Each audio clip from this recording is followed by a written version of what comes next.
Hello, xin chào tất cả mọi người đã trở lại với kênh Rub TV. Hôm nay thì anh em chúng tôi sẽ đi quay đột siêu ha. Hôm nay là ngày cưới của đột siêu. Đột siêu có liên hệ với Rub là quay cho đột siêu đám cưới ngày hôm nay. Nên anh em chúng tôi sẽ xuất phát từ làng Chút. Rub thì ở trên Đăng Giang nhưng mà qua làng Chút, bởi vì nhóm của Rub thì cũng rất là nhiều anh em. Thân thiết nhất là 6-7 người thường hay làm với nhau, thay đổi trao đổi với nhau công việc, làm với nhau nhiều nhất. Bây giờ là anh em chúng tôi sẽ qua chữ C làng đột siêu để quay phim với cùng nhóm anh em chúng tôi. Hôm nay là cùng có 4 người đi, 20 hai quay ha. Đây là ở nhà của thằng bạn ha.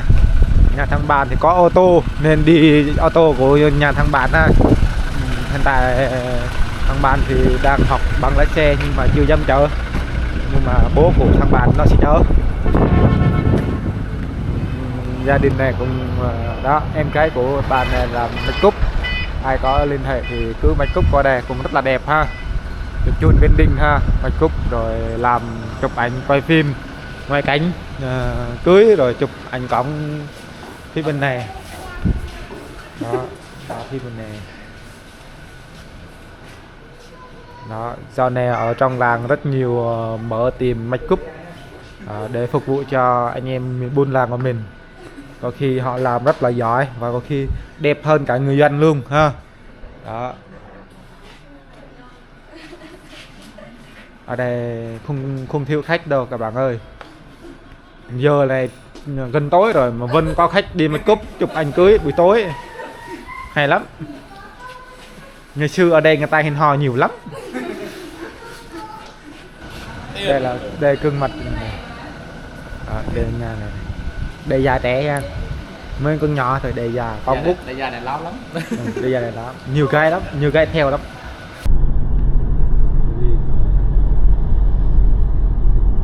Các xe nhộn đấy, cái lần nhá nó đích chế vì tao bão cần mình chấp đấy. Hình của đu siêu nha các bạn ơi.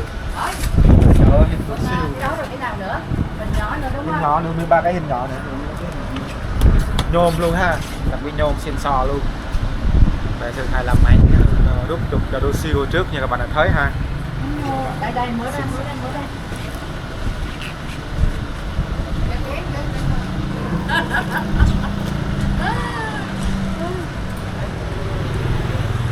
13 cái luôn hả? Luôn hả? 13 tấm nha. Vườn đây thằng nào đẹp trai dữ mày. Đẹp trai á. Nướng hả? Bốc chiều ngay ngon miệng nha.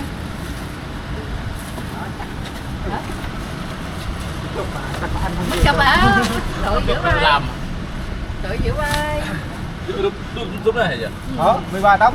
13 tấm. Nhiều lắm. 2 tấm anh lớn.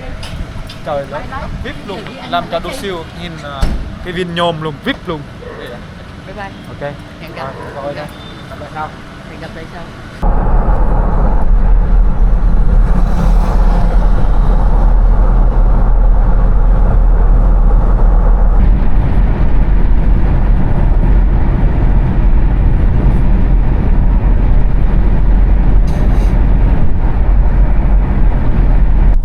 Hello mọi người.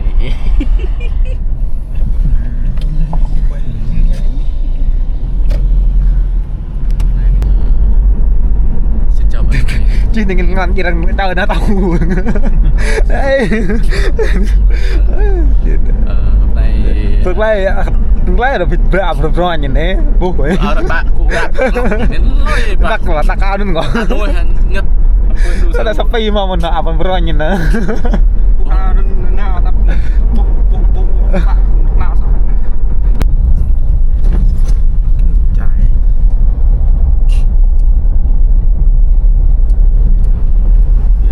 Sắp tới làng đột siêu rồi.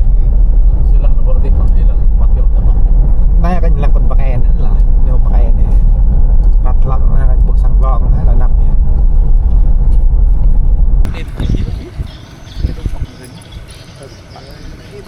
Đấy rồi. Chuyện thôi. Đây nha cả nhà ơi, đây là khu vực Đôn Siêu sẽ tổ chức đám cưới ngày hôm nay. Đôn Siêu đang đi bên kia rồi. Bây giờ để cặp Đôn Siêu bắt tay Đôn Siêu đã. Blick rồi Đôn Siêu rồi. Rồi anh Blick anh Chi hôm nay.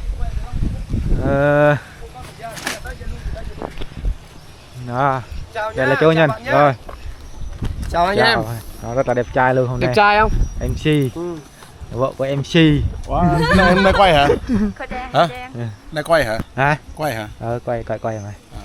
Quay nhưng là quay để lưu niệm thôi, quay bình thường thôi. Ý là không có làm. Không, ý là ông gọi quay á, quay trọng á. Quay với Đôn Siêu á. Tí Đây. có cắm không à? Đẹp lịch cắm. Một cái Cắm nhớ. bên này, một cái bên kia nha. Bên kia nha. Cầm Có nha. không? Thấy không có? Nha. Cầm Cắm gì? lỗ bên kia nha. Ai biết rồi, cầm cho nó có âm thanh rồi chứ. Đây. Hôm nay là Đây. đám cưới Đôn Siêu là bạn Rúp Siêu cũng như là bạn David là vất vả nhất. Hôm nay chuyên môn của các bạn, hai bạn là chụp hình rồi quay phim nên là bắt buộc là phải có hai bạn đấy, hỗ trợ để cho cái buổi tiệc cũng như là ngày vui của Đôn Siêu nó tròn vẹn và nó sẽ thành công hơn. Cảm ơn nhá. Ok. Rồi David muốn nói gì với Đôn Siêu khi mà Đôn Siêu đã cho anh mình qua đây là chụp hình rồi quay phim rồi. Đó là một cái điều như thế nào đối với David? Xin chào tất cả mọi người. Thì hôm nay là một ngày đặc biệt của bạn Đôn Siêu. Thì cũng rất là vinh dự để là đơn vị có là chụp hình quay phim cho bên Đôn Siêu. Nói chung là cũng rất vui khi được Đôn Siêu tin tưởng. Đúng rồi. Tối nay sẽ gặp rất là nhiều anh em của Đôn Siêu, nhiều YouTuber của Đôn Siêu. Mọi người biết sao không? Khi mà Đôn Siêu cân một cái hình ảnh đẹp mình phải chọn những người mà phải chuyên môn, phải là chuyên nghiệp như anh em của mình đây, mình mới uy tín được các bạn nhé, mình tin tưởng được nhá, chứ không là sợ lắm. Lúc đang quay thì cứ quay chỗ khác, không quay chỗ mình nhá. Ok nhá. Còn này xài với Đôn Siêu nhá. Ok. Ok. Đây vào trong tham quan. Rồi ok, rồi Đôn Siêu cứ làm việc đi. Tôi đang khách rồi, đây để anh em mà để tự do luôn. Đó, những Đôn Siêu rất là Đôn Siêu là một người cũng rất là nhiều người biết đến, giao lưu cũng rất là nhiều nơi, từ miền Bắc sang miền Nam, từ miền Tây ra miền Đông. Đó, gặp những người anh em nổi tiếng, nhưng với cái lối sống của Đôn Siêu thì rất là đơn giản và đơn sơ, rất là buôn làng với anh em gần gũi. Tất cả hình ảnh rồi thước phim thì anh vẫn gọi anh em quay ủng hộ lẫn nhau. Người đồng bào với mình, làm việc với người đồng bào với mình, dù thước phim hình ảnh như thế nào đi nữa thì anh em vẫn vui vẻ với nhau bình thường ha. Đó là một điều rất là ok rồi ha. Có các bạn nào có xem những cái livestream này thì mọi người mà cần đám cưới này hay là sinh nhật này hay là tân gia vân vân thì sự kiện gì mọi người cứ liên hệ nhá. Ok anh. Ok. Cả nhà có thể thấy là sự tin tưởng của anh Đôn Siêu rất là tuyệt vời đến với nhà hàng tiệc cưới Tống Gia nha. Cảm ơn mọi người. Vậy là hiện tại là được thực hiện cái này là của nhà hàng tiệc cưới Tống Gia. Tiệc cưới Tống Gia, mọi người liên hệ bên em Facebook tiệc cưới Tống Gia, mọi người có thể inbox cho em trực tiếp cho em vào nick Facebook tiệc cưới Tống Gia. Bên em mọi trang trí đều miễn phí nha cả nhà. Và món ăn mọi người có thể biết là anh Đôn Siêu tin tưởng tiệc cưới Tống Gia nên mới có thể trao niềm tin như vậy. Cảm ơn cả nhà nha. Ok. Đây đó, không gian đây là một cái không gian bố trí mình nhìn rất là đẹp, rất là viên đình. Mùa được chắc là đây là một sự yêu thích của Đôn Siêu. Cái tông màu này chắc là các ông nhỉ, để chỗ nào ta, mà một cái kia để chỗ đâu vậy, dưới kia hả? Chắc là nhưng hỏi thử bên kia để anh hỏi bên nhà hàng á, hỏi bên nhà hàng là cái kệ nó đâu, hỏi bên nhà hàng là cái kệ nó đâu.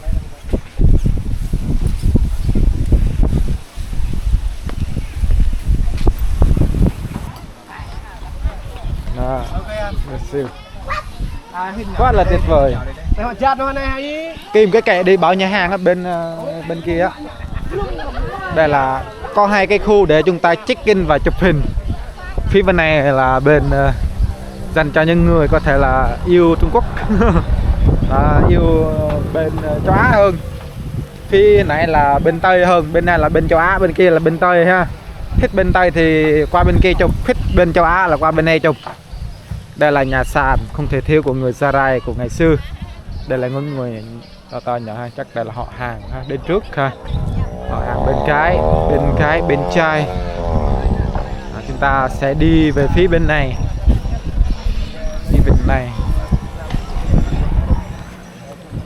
Đi vào bên này ha. Vô đấy chắc là sẽ đi đường này. Group sẽ đi lui ra quay vô để tới bước lên sân khấu. Chắc có lẽ là vậy. Đó, bóng đèn ở phía này đó, đèn nhảy chắc tối này sẽ có này. Đó, bố trí này. Và chương trình sẽ bắt đầu vào lúc 17 giờ. 17 giờ. Có thể rơi vào 17 giờ nhưng mà rơi vào cỡ 18 giờ kiến thức. Vâng, bây giờ đang gặp Ba Linh. Đây là ca sĩ nhất nhì ở Tây Nguyên mình này. Được mới lên vào VTV5 đúng không? Đúng rồi. Ồ, ngon dữ. Đây là bạn Rúp. Chào em nhé. Rúp Rồi, siêu. chào cả nhà của Ba Linh. Vâng, đây là bạn Rúp siêu là trước đây là quay cho Ba Linh bài Nhớ Em này, Ngỡ Ngàng Cao Nguyên này. Nói chung thì ngày xưa là thấy cùng buồn cười lắm, bởi vì hồi đó cùng mấy tập mà đúng không? Nhưng quay chơi vui vui.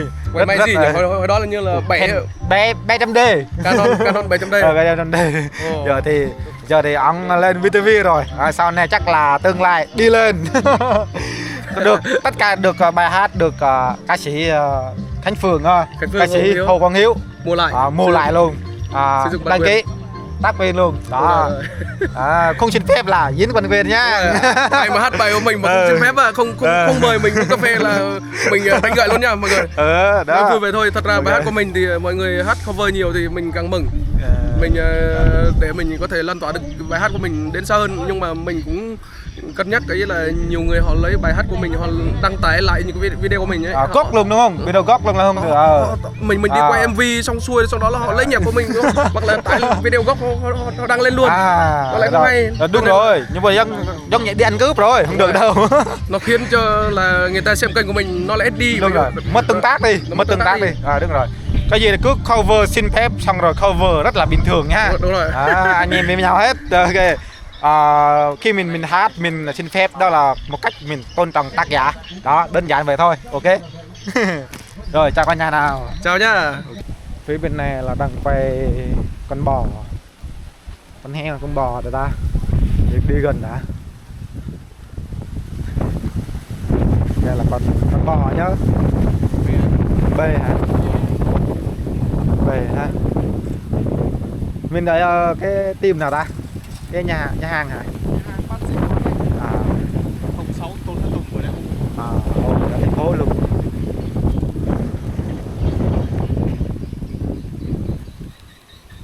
Này quay từ mấy giờ rồi? Quay từ 12 rưỡi. 12 giờ rưỡi. Là kịp vào tiệc hôm nay. Kịp chín không? Giờ thì là đã có thể cắt ăn được. Bây giờ là ráp máy đã ha, ráp máy quay decor đã.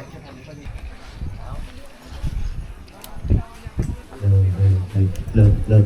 Hay.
Chúc mừng hạnh phúc tới Đồng Yên Nương.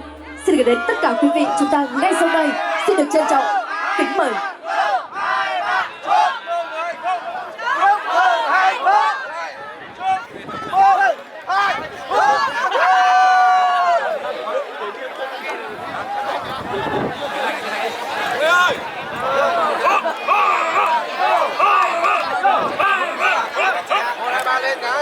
Một hai ba lên nào.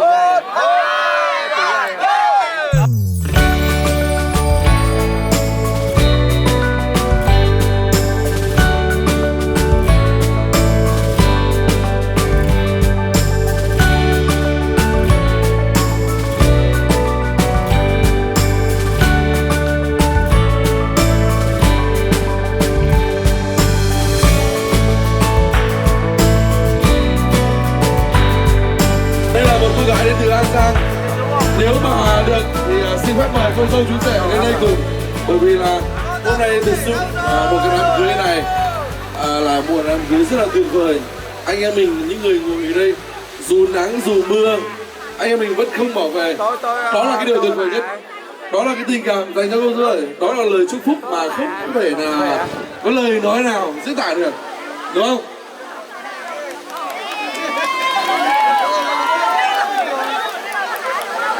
Dâu chú rể rồi không thấy đây cái Ian này, rồi Idio này, rồi The Siêu này, lên đây đi. Ahu bạn của tôi đâu nhỉ? Lên đây để cái khúc Tây Bắc với anh em đi. Tình cảm mà anh em Tây Bắc, anh em ở mọi miền Tổ quốc đến với The Siêu, nó là một cái tình cảm rất là chân quý.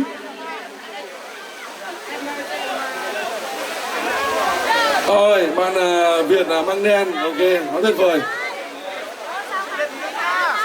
The Siêu đâu? Hai vợ chồng The Siêu.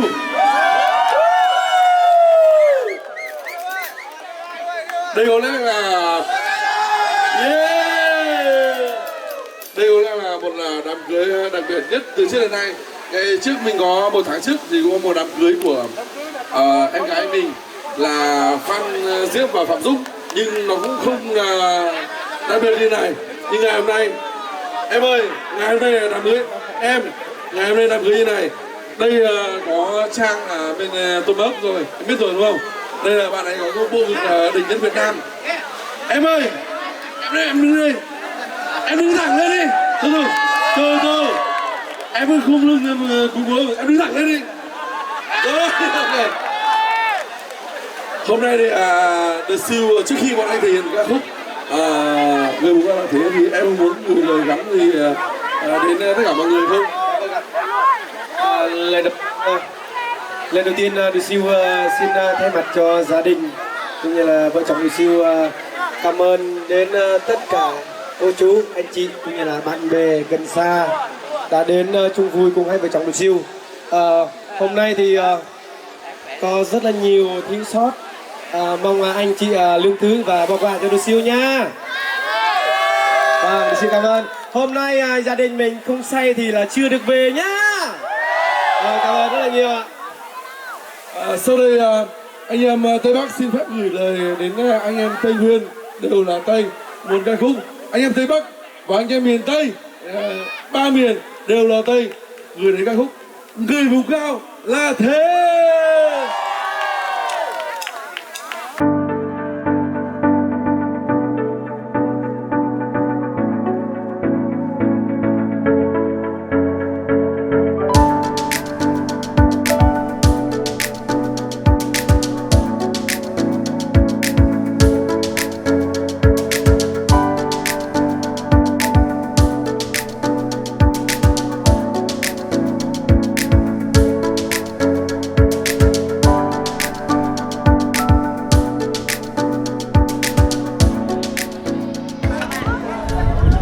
Hello cả nhà, hiện tại giờ đã tối rồi, chắc khoảng 10 giờ hay bao nhiêu đâu không biết. Bây giờ là 10 giờ nha các bạn nha, cả nhà ơi. Đúng 10 giờ luôn, vừa lấy ra máy là đúng 10 giờ luôn. Cuộc vui nào cũng phải tàn, đúng không? Nhưng mà cuộc vui này mà lồ tan quá các bạn ơi. Đây, mọi người vẫn ngồi chơi với nhau ha. Ngồi chơi với nhau. Đây là anh nhà đất nè. Dân đưa con lúc đây.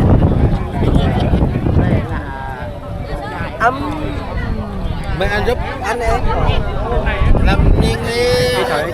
Chạy nhiều canh quá, em nhiều canh quá. Sao vậy? Anh giúp con ơi. Chấm Chấm về rau luôn nha. Đi biết. ngắn thôi. Trai có vậy này. Đây, bên đây. BD nhất số 1, BD nhất Tây Nguyên. Bỏ trái nha các bạn ơi. Thông tin anh nhà lấy đó. Đúng rồi. Đeo chiếc xe. Đúng. Đeo chiếc xe. Bên đây khỏe lắm, chơi khỏe lắm. Bên đây xương chiếc xe bao. Đeo chiếc xe bao. Bên đây xương chiếc xe này. Đeo chiếc xe. Ai không tới với chị đi. Anh. Em nhẹ nhàng là em nhẹ nhàng. Đời dai của em quá yêu em. Cái trời đẹp lắm. Đẹp trai lắm. Anh ơi, xí đâu rồi? Dạ.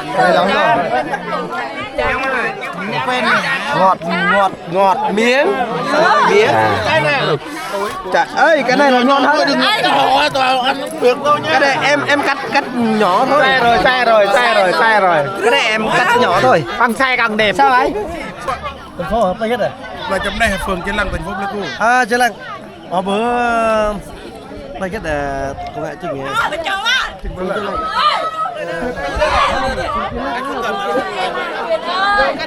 Huyền ơi, Huyền dư thương. Hello. Ok.